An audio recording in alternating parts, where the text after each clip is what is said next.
Hello दोस्तों, आपका स्वागत है मेरे चैनल पर। द हिडन हिंदू पार्ट 1 कहानी के सफ़र में आपने जो मेरा साथ दिया उसके लिए बहुत बहुत शुक्रिया।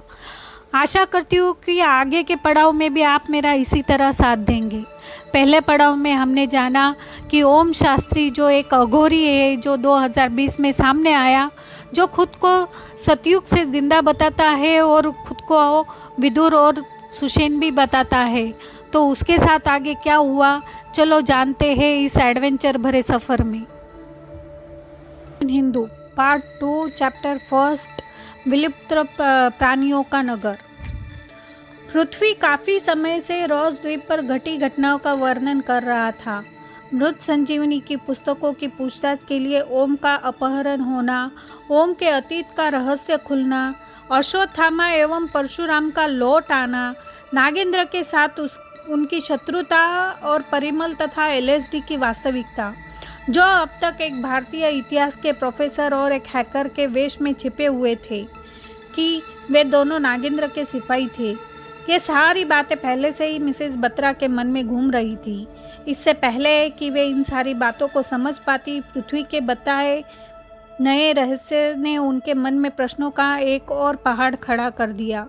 जब पृथ्वी ने कहा कि वास्तव में वह ओम का पुत्र है, मिसेस बत्रा ने आश्चर्य से पूछा, ओम शास्त्री तुम्हारे पिता हैं? फिर विचलित होकर उन्होंने कहा, मुझे थोड़ा समय चाहिए, मैं थोड़ा सूप गर्म करके लाती हूँ, तुम पियोगे? जी ज़रूर, धन्यवाद, पृथ्वी ने मुस्कुराकर उत्तर दिया। मिसेस बत्रा के रसोई में जाने के बाद पृथ्वी ने वहाँ के परिवेश पर ध्यान दिया। वैसे उनका घर छोटा सा था, साधारण फर्नीचर से बैठक कक्ष सजा हुआ था और वहाँ कांच की खिड़कियाँ एक छोटे से बगीचे व बरामदे का दृश्य दिखा रही थी। 2 कमरों के द्वार थे और एक तीसरा द्वार था, जिसके पीछे नीचे की ओर जाती सीढ़ियाँ थी। पृथ्वी के ठीक पीछे वाली दीवार मिस्टर बत्रा की चिकित्सा के क्षेत्र में पाई गई उपलब्धियों को प्रदर्शित कर रही थी। वहाँ पर टंगी सारी तस्वीरों में मिस्टर एवं मिसेस बत्रा के अलावा किसी और को न देखकर पृथ्वी को ज्ञात हो गया था कि इनकी कोई संतान नहीं थी। ये पति पत्नी ही एक दूसरे का सहारा थे। इन सब चीज़ों से पृथ्वी का ध्यान हट गया जब मिसेस बत्रा हाथों में गर्मा गर्म सूप की कटोरियाँ और मन में एक नया प्रश्न लेकर बैठक में आई। तो रोज द्वीप पर इतना कुछ होने के बाद तुम कहाँ थे? पृथ्वी ने सूप पीते हुए एक पल के लिए सोचा और कहा, यह बताना थोड़ा कठिन है। मैं एक ही समय पर समुद्र तल से 21,780 फीट ऊपर और 25,938 फीट नीचे था। आप सबसे पहले कहाँ जाना चाहेगी, पहाड़ों के ऊपर या समुद्र के नीचे? ऐसी पहेली पर मुंह बनाते हुए मिसेस बत्रा ने कहा, तुम शुरुआत से मुझे सब बताओ। समुद्र तल से 21,780 फीट ऊपर ओम एक अपरिचित स्थान पर अचेत पड़ा हुआ था। जैसे ही उसे होश आने लगा, उसे दूर से किसी के चिल्लाने की आवाज़ सुनाई दी। हिंदू जल्दी करो, उन्हें तुरंत आने के लिए कहो। ओम ने अपनी आंखें धीरे धीरे ऐसे खोली जैसे वह अतीत के किसी स्वप्न से जाग रहा हो। उसके चारों ओर उपस्थित वृद्ध पुरुष उसे देखकर मुस्कुरा रहे थे। वह उनमें से किसी को नहीं पहचानता था, फिर भी उनको अपने आसपास देखकर वह सुरक्षित अनुभव कर रहा था। वह धीरे से उठा और चटाई पर सीधा बैठ गया। वहाँ की मिट्टी की दीवारें कुटिया को ठंड से बचाने में सक्षम नहीं थी। वहाँ उपस्थित पुरुष बुरे ऊनी वस्त्रों में ढके हुए थे। सभी ने एक जैसे कपड़े पहने हुए थे और तभी ओम ने देखा कि उसने भी वैसा ही पोशाक धारण कर रखा है। शायद यह एक मठ है, ओम ने सोचा। जब उसने चारों ओर देखा तो उसका सामना कोने में स्थित एक दर्पण में स्वयं के प्रतिबिंब से हुआ। वहाँ उसने देखा कि उसकी जटाएं और लंबी घनी दाढ़ी अब नहीं थी। सिर पर थे तो बस कटे हुए छोटे बाल और उसका मुख पूरी तरह से साफ कर दिया गया था, जिससे उसके मुख के विशेषताएं उभर आई थी। अब उसके गाल, ओठ, माथा और आंखें स्पष्ट दिखाई दे रही थी। उसके रंग रूप का संपूर्ण परिवर्तन हो गया था। ओम ने कुटिया की छोटी सी खिड़की के बाहर झांककर देखा कि हल्की बर्फबारी हो रही थी और जहाँ तक आंखें देख पाती वहाँ तक बर्फ की सफ़ेद चमकीली चादर ने धरती को ढक रखा था। अचानक उसे ऐसा लगा जैसे यह सब उसके साथ पहले भी हो चुका था। अनजान कुटिया में होश आना, अज्ञात चेहरों से अभिवादन होना, बाहर बर्फबारी होते देखना, सब कुछ उसे उस समय का स्मरण कराने लगा जब वह पहली बार धन्वंतरी और सुश्रुत से मिला था। और यह ओम की सबसे पहली स्मृति थी। यद्यपि वह युगों पहले की बात थी, आज भी ओम को यह नहीं पता था कि मृत्युंजय बनने से पूर्व उसकी क्या पहचान थी। वह कंबल हटाकर खड़ा हुआ और द्वार की ओर चलते हुए अपने आसपास खड़े पुरुषों से पूछने लगा, मैं कहाँ हूँ और मेरे लिए किसे बुलाया गया है। उन सब से यह प्रश्न करते हुए वह इस बात पर विचार कर ही रहा था, परंतु इससे पहले कि वह कोई अनुमान लगा पाता, एक भारी और जोरदार आवाज से उसका ध्यान अपनी ओर खींचा। उस आवाज से ओम हाल ही में परिचित हुआ था। उन्होंने मुझे बुलाया है। यह आवाज सभी युगों के सबसे शक्तिशाली योद्धाओं में से एक थी। शापित अमर योद्धा अश्वत्थामा ने प्रवेश किया। रॉस द्वीप पर होश खोने से पहले ओम की भेंट अश्वत्थामा से हुई थी और उस समय अश्वत्थामा युद्ध के लिए आधुनिक कवच पहने हुए तैयार था, किंतु यहाँ उसने ओम और अन्य सभी के समान ही कपड़े पहने थे। यहाँ किसी के बीच कोई मतभेद नहीं था। प्रत्येक आत्मा समान थी और शांति एवं आपसी सम्मान की एक अनकही भावना वहाँ के वातावरण में प्रबल थी। जैसे ही अश्वत्थामा वहाँ से गुजरा, सभी वृद्धों ने उसके सम्मान में अपना सिर झुका लिया। अश्वत्थामा ने भी अपना सिर प्रणाम की मुद्रा में झुकाया। वह धीरे धीरे ओम की ओर उसके गोली के घाव को जांचने हेतु बढ़ा, परंतु वह घाव अब वहाँ नहीं था। चमत्कारी रूप से इतनी संगीन चोट भी बिना किसी निशान छोड़े ओम की देह से अदृश्य हो गई थी। अश्वत्थामा की प्रतिक्रिया देखकर ऐसा लगा जैसे उसे इस बात की आशा थी और उसने ओम के चेहरे की ओर देखा। ओम के मन में पहले से ही अनेक प्रश्न उफन रहे थे। यह जगह जानी पहचानी सी लग रही है, मैं कहाँ हूँ? अश्वत्थामा मुस्कुराया, हाँ, तुम यहाँ पहले भी आ चुके हो। मृत संजीवनी के संरक्षक के रूप में तुम अपने पुनर्जागरण के पश्चात लगभग 9 वर्षों तक हिमालय में घूमते रहे। यह स्थान तुम्हारे पहले घर अर्थात धन्वंतरी और सुश्रुत के निवास के से अत्यंत निकट है, जहाँ तुम्हें पुनर्जीवित किया गया था। अश्वत्थामा के मुख से ऐसा उत्तर सुनकर ओम काँप उठा। अपने हृदय की गहराई में वह इस उत्तर के लिए आतुर था, परंतु उसने अभी तक इसे सुनने के लिए स्वयं को तैयार नहीं किया था। अंत में उसे वह जगह मिल गई जो सदैव उससे छिपती रही, और आज उसकी सदियों लंबी खोज सफल हो गई थी। किंतु उसके मन में अब भी हजारों प्रश्न दौड़ रहे थे और वह नहीं जानता था कि जानकारी पर कैसी प्रतिक्रिया देनी चाहिए। ओम ने स्वयं को शांत करते हुए पूछा, तो हिमालय श्रृंखला में है? मुझे यह जगह कभी नहीं मिली। यह कौन सा पर्वत है? अश्वत्थामा ने चौपाई में उत्तर दिया, परम रम्य गिरिवर कैलासु सदा जहाँ शिव उमा निवासु। ओम को अब ज्ञात हो गया था कि यह अवधि चौपाई उस पवित्र पर्वत की ओर संकेत दे रही थी जहाँ वह उस समय उपस्थित था। उसने हाथ जोड़कर विस्मय से ऊपर देखते हुए कहा, कैलाश पर्वत, भगवान शिव का निवास, ब्रह्मांड का केंद्र, प्रदेश की नाभि, विश्व का स्तंभ, स्वास्तिक पर्वत, तिब्बती में बर्फ का कीमती रत्न। यह समस्त नाम विश्व के सबसे अप्रकट और पवित्र पहाड़ों में से एक है, कैलाश पर्वत। हाँ, कैलाश पर्वत, अश्वत्थामा ने सिर हिलाते हुए कहा। अधिक स्पष्टता प्राप्त करने की आशा में ओम कहता गया, मैं पहले भी कैलाश आ चुका हूँ, किंतु मुझे अपना घर कभी नहीं मिला। मुझे पता है, अश्वत्थामा ने निश्चय से कहा, जिससे ओम ने मन में अगला प्रश्न प्रकट हुआ, तो मैं उसे क्यों नहीं ढूंढ पाया? अब तक कोई भी पूज्य कैलाश पर्वत की सफलतापूर्वक चढ़ाई नहीं कर पाया है और ना ही कभी कर पाएगा। कई अभियान उसके शिखर तक पहुंचने में विफल रहे हैं। जो भी इसे चढ़ना चाहता है, उसके लिए यह पर्वत रहस्यमय प्रकार से अपनी दिशाओं को परिवर्तित कर देता है।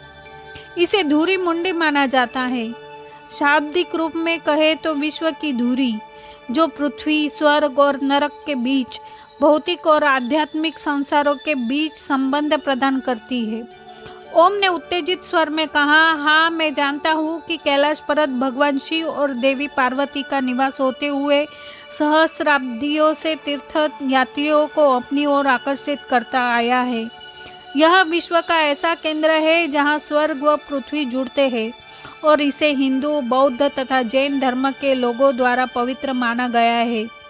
जैसे कि कुछ संतों का मानना है, यह मनमोहक पर्वतमाला 500 आत्माओं का घर भी है और जब एक निवासी आत्मा मोक्ष की कामना करती है, केवल तभी किसी अन्य आत्मा को यहाँ निवास करने का अवसर मिलता है।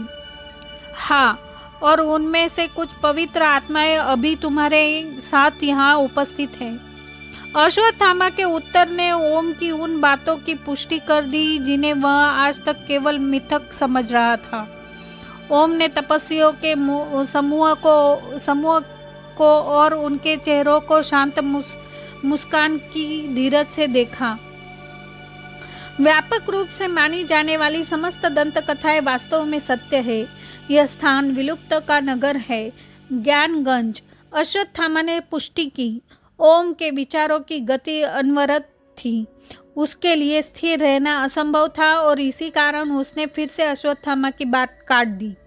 ज्ञानगंज को प्राय एक पौराणिक ऐतिहासिक भारतीय और तिब्बती शहर के रूप में सम्मानित किया जाता है, जो संपूर्ण जगत से अदृश्य एक रहस्यमय शाश्वत प्राणियों का साम्राज्य है। हिमालय की गोद में छिपे होने के उपरांत अनेक गुप्त प्रकारों से इसका प्रभाव मानव जाति पर पड़ता रहता है। यह वह स्थान है जहाँ ऋषि मुनि न केवल मानव जाति बल्कि सर्वचेतन प्राणियों के विकास का सूत्रपात करते हैं। इसे बहुधा शांग्रीला और सिद्धाश्रम जैसे विभिन्न नामों से संबोधित किया जाता है। यह वही पवित्र क्षेत्र है जहाँ सबका भाग्य रचा जाता है। जब तक किसी का कर्म ज्ञानगंज से नहीं संबंधित होता, तब तक वह यहाँ नहीं पहुँच सकता। ओम के मन में अब भी प्रश्न उठ रहे थे।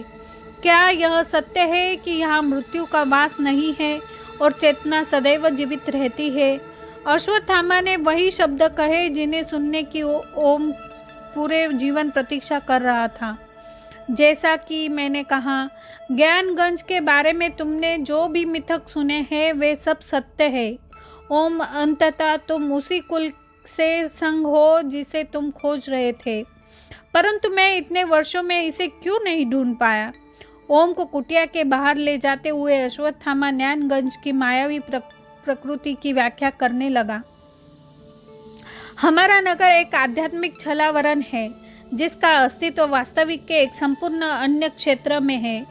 यह अभिव्यक्ति का एक आयाम है जिस कारण यह आधुनिक मानचित्रण की विभिन्न तकनीकों और उपग्रहों से छिपे रहने में सफल रहा है। अश्वत्थामा के साथ चलते हुए ओम ने उसे रहस्यमय स्थान के वातावरण की दिव्य और शक्तिशाली शांति को अनुभव किया। पहाड़ के दक्षिणी किनारे के समीप से जाते हुए जब उसने चट्टान से नीचे देखा तो मंत्रमुग्ध करने वाले दृश्य से वह अपनी दृष्टि हटा ही नहीं सका। अश्वत्थामा ने पीछे मुड़कर देखा तो पाया कि ओम कहीं एकटक देख रहा था। जब अश्वत्थामा को ज्ञात हुआ कि ओम क्या देख रहा विस्मित हो गया था, तब उसने कहा, यह मानसरोवर झील है। इसका निर्माण सर्वप्रथम ब्रह्मदेव की कल्पना में हुआ था, जिसके पश्चात यह भूमि पर यहाँ प्रकट हुई। अश्वत्थामा की बातें सुन ओम की आंखें झील के सौंदर्य का रस लेने लगी। सूरज की किरणों को पानी की सतह से उछलकर झील को एक पवित्र चमक देते हुए देख उसका चेहरा भी चमक उठा। वैसे तो झील शांत दिखाई दे रही थी, परंतु ध्यान से देखने पर पता चला कि उसकी शांति को अलंकृत करने वाली छोटी छोटी लहरें उसकी चंचलता का संकेत दे रही थी। बर्फ से ढकी उन चोटियों की गोद में बैठी गहरे नीले रंग की यह झील ब्रह्मदेव द्वारा पृथ्वी के लिए चित्रित किए गए सबसे अद्भुत दृश्यों में से एक थी। अति सुंदर। ओम ने अपने मन में उभरते भाव को सरलता से व्यक्त करते हुए कहा, आओ, हमें कहीं और पहुंचाना है। अश्वत्थामा ने ओम को उसकी स्वप्नमय स्थिति से बाहर निकालते हुए कहा। कुछ दूर चलने के पश्चात वे एक गुफा के प्रवेश द्वार के समक्ष आ गए। वह द्वार उन्हें एक सुरंग में ले गया, जो प्राकृतिक रूप से उज्ज्वलित होने के कारण सरलता से रास्ता दिखा रही थी। ओम इस प्रकाश को देखकर चकित रह गया, क्योंकि सुरंग के शीर्ष पर ऐसा कोई छिद्र नहीं था जहाँ से दिन का उजाला भीतर आ सके, और उसे ऐसा कोई स्रोत दिखाई नहीं दिया जो रोशनी प्रदान करता हो। जैसे जैसे वे आगे बढ़ते गए, सुरंग और लंबी होती गई। दूसरी ओर का भव्य द्वार भी अब उन्हें दिखाई देने लगा। जब वे बाहर निकले तब शाम हो चुकी थी। ओम ने मुड़कर देखा तो पाया कि सुरंग का भीतरी भाग अभी भी उज्ज्वलित था। हो सकता है कि ये दो भिन्न समय क्षेत्र हो, उसने अनुमान लगाया। ओम फिर से अश्वत्थामा की ओर मुड़ा और उसे अपने घुटनों पर पाया। अश्वत्थामा एक समतल चट्टान के आगे अपना सिर झुकाए और हाथ जोड़े प्रार्थना में लीन था। वह चट्टान बाघ की खाल से ढकी हुई थी और खाल पर अभी भी उस क्रूर प्राणी का मस्तक जुड़ा हुआ था।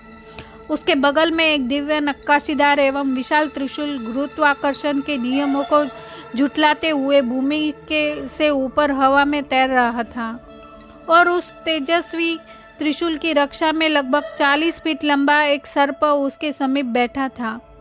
यह दृश्य उन्हीं लोकप्रिय चित्रों का स्मरण दिला रहा था जिनमें भगवान शिव को ध्यान करते कभी ओम ने देखा था।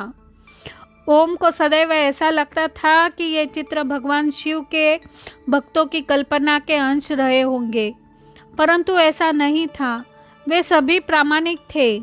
अब जब वह उसी स्थान पर खड़ा था, वह देख सकता था कि संपूर्ण युग में उसने जिन चित्रों की प्रशंसा की थी, वे वास्तव में भगवान शिव के निवास के सटीक चित्रण थे। उस चित्रों और वास्तविकता में केवल इतना अंतर था कि उस समय वहां भगवान शिव अनुपस्थित थे।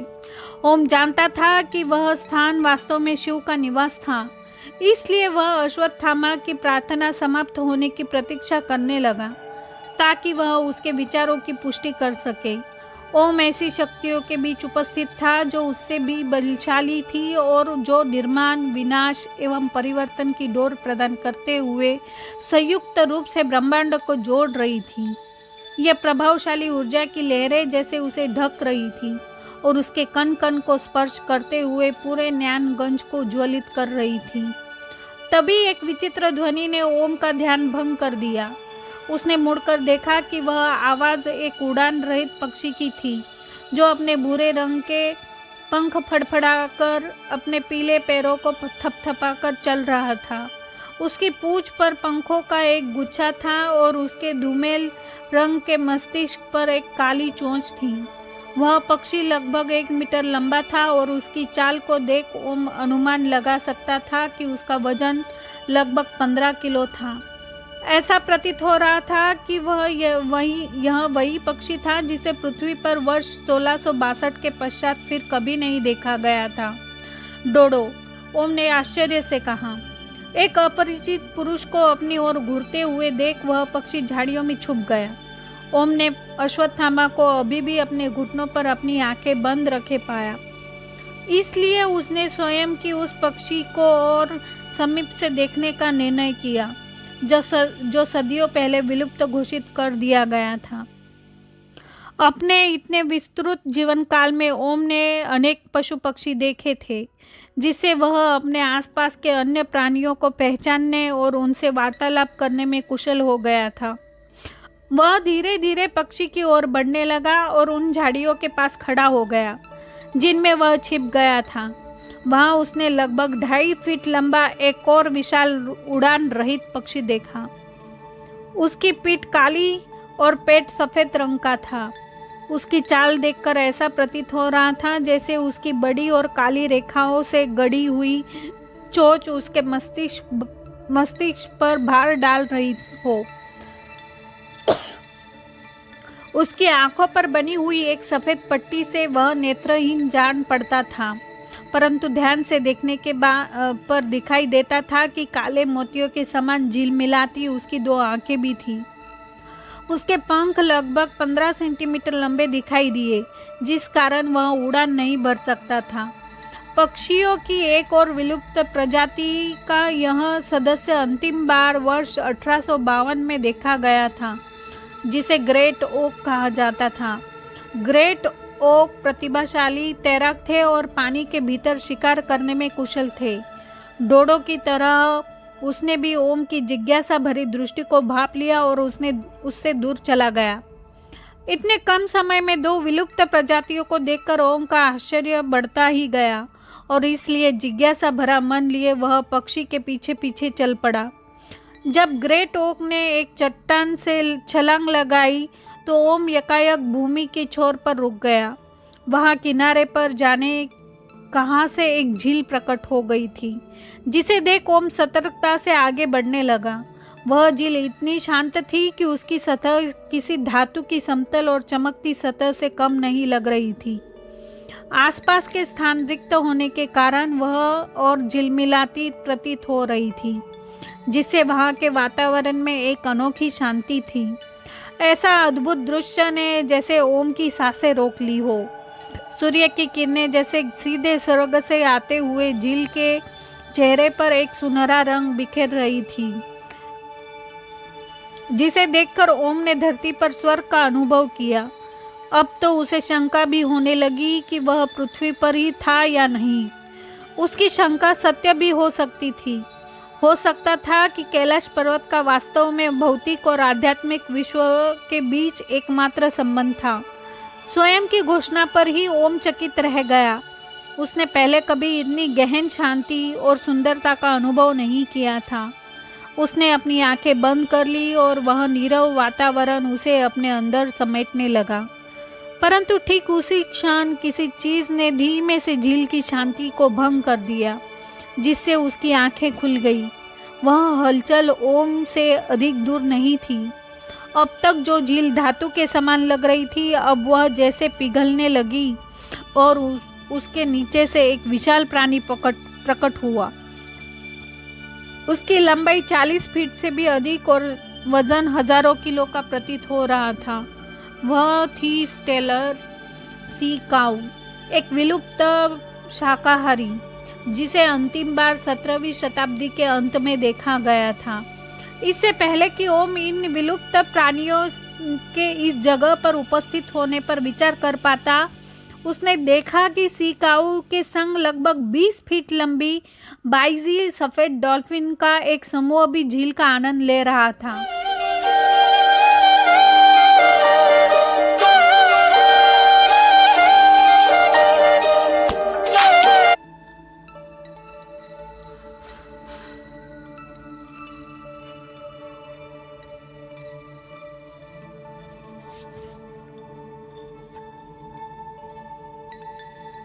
इससे पहले कि ओम इन विलुप्त प्राणियों के इस जगह पर उपस्थित होने पर विचार कर पाता, उसने देखा कि सी काऊ के संग लगभग 20 फीट लंबी बाइजी सफेद डॉल्फिन का एक समूह भी झील का आनंद ले रहा था। उन्हें चीनी नदी डॉल्फिन के नाम से भी जाना गया था। जहाँ तक ओम को पता था, इन जीवों को आधिकारिक तौर पर वर्ष 2002 में विलुप्त घोषित कर दिया गया था। जब ओम उन्हें किनारे की ओर तैरते हुए देख रहा था, तब उसे तट पर एक विशाल क्राई वायलेट पौधा भी दिखाई दिया, जिसमें मोटे व हल्के हरे रंग के पत्ते और हल्के बैंगनी रंग के फूल थे। इस आकर्षक प्रजाति को अंतिम बार वर्ष 1950 में देखा गया था। ओम का ध्यान फिर से इस दृश्य पर अटक गया था, परंतु यह शांति भी अधिक समय तक नहीं बनी रही। यकायक उसे पीछे से सूखे पत्तों के कुचलने की आवाज आई और उसने तुरंत मुड़कर देखा कि झाड़ियों में कुछ हलचल हो रही थी।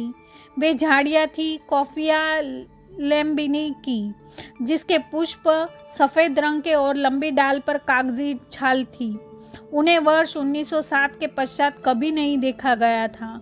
ओम झाड़ियों की ओर इस आशा से बढ़ने लगा कि उसके पीछे डोडो या ग्रेट ओक होंगे, परंतु जब उसने देखा कि वहाँ कोई उड़ान पर रहित पक्षी नहीं, अपितु कोई एक खूंखार प्राणी था, जो वह चुपचाप वहीं रुक गया वह था एक मांसाहारी प्राणी जिसकी आकृति सिंह से दुगनी थी और जो लगभग 11,700 वर्ष पहले जीवित हुआ करता था।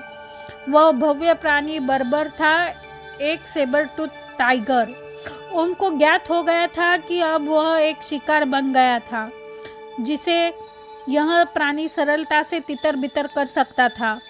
उनके बीच बहुत कम दूरी थी। शिकारी ओम का भय भाप चुका था और उसके कांपते हृदय की धड़कन भी सुन सकता था। अब केवल पशु के लिए छलांग मारकर उसे निगलना शेष रह गया था। ओम ने स्वयं को प्रत्याशित आक्रामक के लिए तैयार कर लिया, क्योंकि वह जान गया था कि ऐसी स्थिति में इतने कुशल शिकारी से बच निकलना असंभव था। ओम के पैर भूमि में गड़ से गए थे और वह संपूर्णतः स्तब्ध हो गया था। और फिर उस पशु ने धावा बोल दिया। उनके बीच की दूरी हर क्षण कम होती जा रही थी और अपने भारी पंजों को भूमि पर धमकाते हुए सेबर टूथ टाइगर ओम की ओर दौड़ने लगा। उसके तेज नाखून पंजे से बाहर निकल आए। उसकी दहाड़ की गड़गड़ाहट की गूंज इतनी तीव्र थी कि ओम कांप उठा और उसके रोंगटे खड़े हो गए। अब कुछ ही क्षणों में ओम को असहनीय पीड़ा का अनुभव होने वाला था, जो एक नश्वर को मृत करने के लिए पर्याप्त थी। अपने शिकार पर छलांग लगाने से पहले सेबरटूथ ने अपना अंतिम कदम उठाया। ओम के जीवित रहने की प्रवृत्ति ने पृथ्वी पर उसके पैरों की पकड़ ढीली कर दी और अब वह अपनी रक्षा के लिए तैयार था। दोनों जंगली रोश में टकरा गए। सेबरटूथ ओम पर हावी होते हुए दिखाई दिया। जब उसने अपने पंजों से उस पर वार करना प्रारंभ किया, ओम ने भी उसके आक्रमण से बचने के लिए अपने जीवन में सीखे हुए समस्त युद्ध कौशल का प्रयोग किया। जैसे ही ओम को लगने लगा कि वह इस युद्ध में लंबे समय तक नहीं टिक पाएगा, वैसे ही एक सामान्य मनुष्य से अधिक लंबा चौड़ा वानर शिकारी और शिकार के बीच आसमान से बिजली की समान गरजते हुए भूमि पर आ गिरा। सेबरटूथ नए प्रवेशक से टकरा गया और उनके वार के प्रभाव से पशु एवं वानर दोनों को एक दूसरे से थोड़ी दूरी पर फेंक दिया। जिस प्रकार वह वानर सेबरटूथ से पहले अपने पैरों पर खड़ा हो गया था, उसे देखकर यह स्पष्ट हो गया था कि वह ओम की सहायता करने हेतु युद्ध में भाग ले रहा था। फिर जो दृश्य ओम ने देखा, उस पर विश्वास करना उसके जैसे व्यक्ति के लिए भी थोड़ा कठिन था। जैसे ही वानर सेबरटूथ की और बढ़ा, सेबरटूथ शांति से पीछे हटने लगा। उसकी आकृति वानर जैसी अवश्य थी, परंतु उसकी चाल ढाल किसी मनुष्य से कम नहीं थी और उसका यह व्यक्तित्व सराहनीय था। उसके कारण सेबरटूथ वापस झाड़ियों में चला गया और ओम सुरक्षित हो गया। उद्धारकर्ता ओम की ओर बढ़ने लगा, जिस कारण अब ओम उसकी विशेषताओं को उचित रूप से देख सकता था। उसकी देह मनुष्य की थी और मस्तिष्क व पूंछ वानर की। उसकी छवि भगवान हनुमान से मिलती जुलती थी, परंतु वह हनुमान नहीं था। ओम उनके बीच अंतर बता सकता था, क्योंकि रामायण युग में उसकी भेंट भगवान हनुमान से सुषेण के रूप में हुई थी, जिन्होंने लक्ष्मण के प्राण बचाने हेतु संजीवनी बूटी का सुझाव दिया था। तुम यहाँ हो? शापित अश्वत्थामा की भारी आवाज ने ओम को विश्व प्रसिद्ध कैलाश पर्वत के भीतर छिपे नगर के विचित्र अनुभवों से बाहर निकालते हुए कहा। ओम ने मुड़कर देखा और अश्वत्थामा को वानर की ओर देखकर मुस्कुराते हुए पाया। वानर अश्वत्थामा के पास पहुंचा और सम्मानपूर्वक हाथ जोड़कर प्रणाम किया। ये सभी तो विलुप्त घोषित कर दिए गए हैं। ओम ने अपना आश्चर्य व्यक्त किया। हाँ, इसलिए इनमें से हर एक प्राणी यहाँ सुरक्षित है। अश्वत्थामा ने भूमि से एक टहनी उठाई। हमारी समय रेखा का आरंभ सतयुग से होता है। यहाँ उसने समझाते हेतु भूमि पर एक छोटा सा शिलालेख बनाया। फिर आता है त्रेतायुग। उसने बाएं से दाएं एक विकर्ण रेखा खींची, जिसके पश्चात द्वापर युग आता है। उसने विकीर्ण के सिरे को ऊपर की ओर खींचते हुए टहनी को उठाया, बिना एक सीधी रेखा खींची और अंत में कलयुग। वहां से उसने दाएं से बाएं एक और विकीर्ण खींचा। जब यह कलयुग समाप्त हो जाएगा तब यह समस्त वनस्पति एवं जीव अगले सतयुग का प्रारंभ करेंगे। उसने एक अंतिम सीधी रेखा खींची जो शुरुआती बिंदु से जुड़ी रही थी, इसलिए यह चक्र स्वयं को दोहराता रहता है। यह कहते हुए वह टहनी से रेखाओं को और गहरा बनाता रहा। अंत में वह चित्र अनंत का चिन्ह बन गया था। ओम ने अपने चारों ओर देखा और अनेक प्रकार के विलुप्त प्रजातियां पाई। एक सिगिलरिया वृक्ष जिसका अस्तित्व 38.3 करोड़ वर्ष पहले हुआ करता था, उसके ठीक समीप थी वर्ष 2014 में विलुप्त घोषित किए गए अकालिफा वाइल्डरी की एक छोटी झाड़ी। एक पश्चिम अफ्रीकी काला गेंडा जिसके 2 सींग थे और जिसका वजन 1.5 से 2 टन था। वह अंतिम बार वर्ष 2006 में कैमरून में देखा गया था और 2011 में आधिकारिक तौर पर विलुप्त घोषित कर दिया गया था।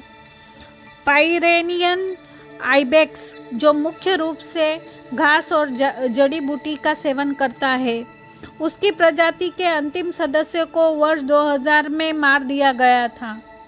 ओम सबसे समृद्ध प्राकृतिक आवास के बीच उपस्थित था, जहां वह हर विलुप्त पशु व पक्षी से घिरा हुआ था जो कभी इस धरती पर रहते थे। अश्वत्थामा वही वापस जाने लगा जहां से ओम ने निवास में प्रवेश किया था। जब ओम और वानर उसके पीछे आने लगे तब अश्वत्थामा ने ओम से कहा, ओम, यह वृषकपि है। यह भी अपने कुल का अंतिम सदस्य है जिसे किम पुरुष का कपि कहा जाता है। कपि, ओम ने दोहराया। यह सुनते ही वानर ने जोर से दहाड़ मारी। जय हनुमान ज्ञान गुण सागर, जय कपि सतिहु लोक उजागर। वानर की आवाज़ एक सामान्य पुरुष की आवाज़ से अधिक भारी थी। उसने आगे कहा, हनुमान चालीसा की पहली पंक्तियों में वर्णित कपि प्रजाति का मैं अंतिम सदस्य हूँ और हमारे नगर के इस क्षेत्र के संरक्षक भी। अश्वत्थामा ने उसकी बात को पूरा करते हुए कहा, जिसका उत्तर कपि ने एक मुस्कान के साथ दिया। ऋषकपि, मेरी रक्षा करने के लिए धन्यवाद। मुझे विश्वास नहीं था कि मैं आज जीवित बच पाऊंगा, ओम ने विनम्रतापूर्वक कहा। वह तो केवल मेरी क्यूटी थी, उसे शिकार करना पसंद है, ऋषि कपि ने एक मासूम मुस्कान के साथ कहा। किंतु मैंने उसे अब बता दिया कि आपका शिकार करना वर्जित है। तुम इतने भयंकर जीव को क्यूटी बुलाते हो? ऐसे विचित्र नाम पर ओम की हंसी छूट गई। अश्वत्थामा ने हंसते हुए कहा, ऋषि कपि नाम रखने में बहुत रचनात्मक है। और तुम कौन हो? तुम यहाँ क्या कर रहे हो? कपि ने ओम की ओर देखकर पूछा। मैं तो यही पता लगाने का प्रयास कर रहा हूँ, कुछ भ्रमित ओम ने उत्तर दिया। जब अश्वत्थामा ने सुरंग में कदम रखा तो वह सांवले आकाश से निकलकर उज्ज्वलित वातावरण में पहुंच गया। क्षण भर के लिए ऐसा लगा जैसे वास्तव में वह 2 अलग अलग समय क्षेत्र थे, जैसे थोड़ी सी ही दूरी समय की धारणा में इतना बड़ा अंतर बनाने में सफल रही हो। ऐसा प्रतीत हुआ मानो ओम और अश्वत्थामा के बीच एक पारदर्शी दीवार थी, जो सूर्य और चंद्रमा, दिन और रात, वास्तविकता और स्वप्न के प्रदेशों का सीमांकन कर रही थी। ऋषि कपि ने अदृश्य सीमा पर खड़े होकर उन दोनों को विदा किया। उसने अपनी दाई ओर एक हलचल देखी और डोडो पर चिल्लाने लगा, तारा, मैंने तुमसे कितनी बार कहा है इस ओर मत आओ। कुछ ही समय में अश्वत्थामा और ओम उस रिक्त पत्थर के मंच पर वापस आ गए। ओम ने इस अवसर पर एक और प्रश्न पूछा, तुमने मेरे पहले घर धन्वंतरी के निवास का उल्लेख किया था। तुम्हें कैसे पता चला कि मैं यहाँ हिमालय में रहता था? हमें तुम्हारे अस्तित्व के बारे में तब तक पता नहीं था जब तक हम उससे नहीं मिले जो तुम्हारे बारे में सब कुछ जानता था। ओम नहीं जानता था कि अश्वत्थामा किसकी बात कर रहा था।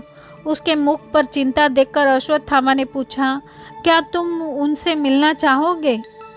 समुद्र तल से 21,780 फीट ऊपर ओम उत्तर की खोज में अकेला जिज्ञासु व्यक्ति नहीं था। समुद्र तल से 25,938 फीट नीचे कैलाश पर्वत से लगभग 2,772 किलोमीटर की दूरी पर भी प्रश्न उठ रहे थे। नागेंद्र ने अपनी गोद में खुली हुई मृत संजीवनी की दोनों पुस्तकों को देखा। उसने वह प्राप्त कर ही लिया था जो वह चाहता था, अमरता का रहस्य। परंतु उसके पास अभी भी एक महत्वपूर्ण तत्व की कमी थी, ओम के रक्त का नमूना। इसके बिना उसकी योजनाएं व्यर्थ थी। उसने जोर से ठहाका लगाते हुए पुस्तकों को बंद कर दिया। उसके पीछे परिमल और एलएसडी चौंक गए। क्रोधित नागेंद्र को देख वे विचार में पड़ गए कि अब आगे क्या होने वाला है।